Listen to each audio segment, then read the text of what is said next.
ಆ ಲೈಫು ಅವರು ಅನುಭವಿಸೋವಾಗ ತಾನಾಗಿಯೇ ಅವರು ತಮ್ಮ ಲೈಫಲ್ಲಿ ಯಾವ ರೀತಿ ಅನುಭವಿಸ್ತಿರ್ತಾರಲ್ವ, ಆ ಲೈಫ್ನ ಕ್ಷಣಗಳು ಸಹ ಅವ್ರಿಗೆ ಎಲ್ಲೋ ಒಂದು ಕಡೆಗೆ ಕನೆಕ್ಟ್ ಆಗ್ಬೋದು.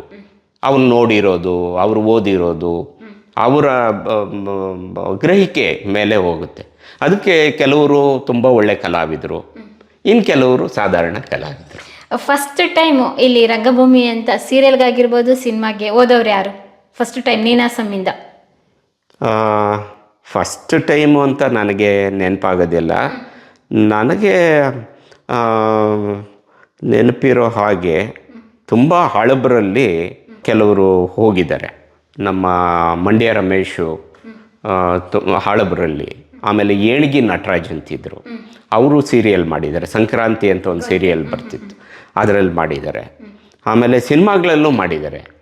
ಆಮೇಲೆ ಇಲ್ಲಿ ವಿದ್ಯಾರ್ಥಿಗಳಾಗಿದ್ದವ್ರ ಪೈಕಿ ಇನ್ನೂ ಅನೇಕರು ಫಸ್ಟು ಹೋಗಿದ್ದಾರೆ, ಕೆಲಸ ಮಾಡಿದ್ದಾರೆ. ನನಗೆ ತಕ್ಷಣ ನೆನಪಾಗ್ತಾ ಇಲ್ಲ, ಬಟ್ ಕೆಲವು ಮಂದಿ ಮಾತ್ರ ಮೊದಲಿಗೆ ಹೋಗಿದ್ದಾರೆ. ಆಮೇಲೆ ಈ ಸ್ವಲ್ಪ ಈ ಸಿನಿಮಾ ಸೀರಿಯಲ್ನ ಇದು ಎಲ್ಲ ಪ್ರಭಾವ ಜಾಸ್ತಿ ಆದಮೇಲೆ 90ರ ದಶಕದ ನಂತರ ತುಂಬ ದೊಡ್ಡ ಮಟ್ಟದಲ್ಲಿ ನಮ್ಮ ದರ್ಶನ್ನು ತೂಗುದೀಪಿದಾರಲ್ಲ, ಅವರು ಬಂದು 96 ಬ್ಯಾಚ್, 1996ನೇ ಬ್ಯಾಚು. ಅವರು ಇಲ್ಲಿ ಕಲ್ತಾದ್ಮೇಲೆ ಆಮೇಲೆ ಬೆಂಗಳೂರಿಗೆ ಹೋಗಿ ಒಂದಷ್ಟು ಸೈಕಲ್ ತುಳಿದು ಆಮೇಲೆ ಅವರು ಮೆಜೆಸ್ಟಿಕ್ ಸಿನಿಮಾ ಮಾಡ್ತಾರೆ. ಹಾಗೆಯೇ ನಮ್ಮ ನೀನಾಸಂ ಸತೀಶ್ ಅವರು ಸಹ ಇಲ್ಲಿ ಸ್ಟೂಡೆಂಟ್ ಆಗಿದ್ದವರು. ಆ ನಂತರದ ದಿನಗಳೆಲ್ಲ ಅವರು ಸಹ ಹೋಗಿ ಭಾಳ ದೊಡ್ಡ ಮಟ್ಟದಲ್ಲಿ ಹೆಸರು ಮಾಡಿದಂಥವ್ರು.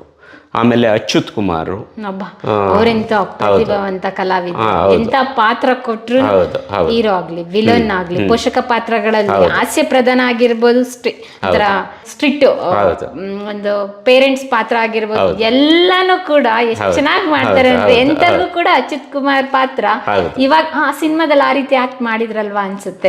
ಪ್ರಿಯ ವೀಕ್ಷಕರೇ, ನಾವು ತೋರಿಸುತ್ತಿರುವ ಇತಿಹಾಸದ ಕಥೆಗಳು ಕನ್ನಡದ ಕಲೆ, ಸಾಹಿತ್ಯ, ಸಂಸ್ಕೃತಿ, ಜನಜೀವನ, ಇತಿಹಾಸ ಸೃಷ್ಟಿಸಿದ ಜನಸಾಮಾನ್ಯರ ಅಸಾಮಾನ್ಯ ಕಥೆಗಳು ನಿಮಗೆ ಇಷ್ಟ ಆಗಿದ್ಯಾ? ಹಾಗಿದ್ರೆ ವಿಡಿಯೋ ನೋಡಿ ಸುಮ್ಮನಾಗ್ಬೇಡಿ, ಶೇರ್ ಮಾಡಿ, ಸಪೋರ್ಟ್ ಮಾಡಿ, ನಮ್ಮೊಂದಿಗೆ ಜೊತೆಯಾಗಿ. ಇದು ನೀವೇ ಬೆಳೆಸಿದ ನಿಮ್ಮ ನೆಚ್ಚಿನ ಡಿಜಿಟಲ್ ಮಾಧ್ಯಮ. ಇನ್ಮುಂದೆ ನಿಮಗಾಗಿ ಇನ್ನಷ್ಟು ವಿನೂತನ ಶೈಲಿಯಲ್ಲಿ ಬರಲಿದೆ. ನಿಮ್ಮ ಬೆಂಬಲದೊಂದಿಗೆ ನಮ್ಮ ಪಯಣ ಮುಂದುವರಿಯುತ್ತಿದೆ. ಸಾಮಾಜಿಕ ಬದಲಾವಣೆಗೆ ಜೊತೆಯಾಗಿ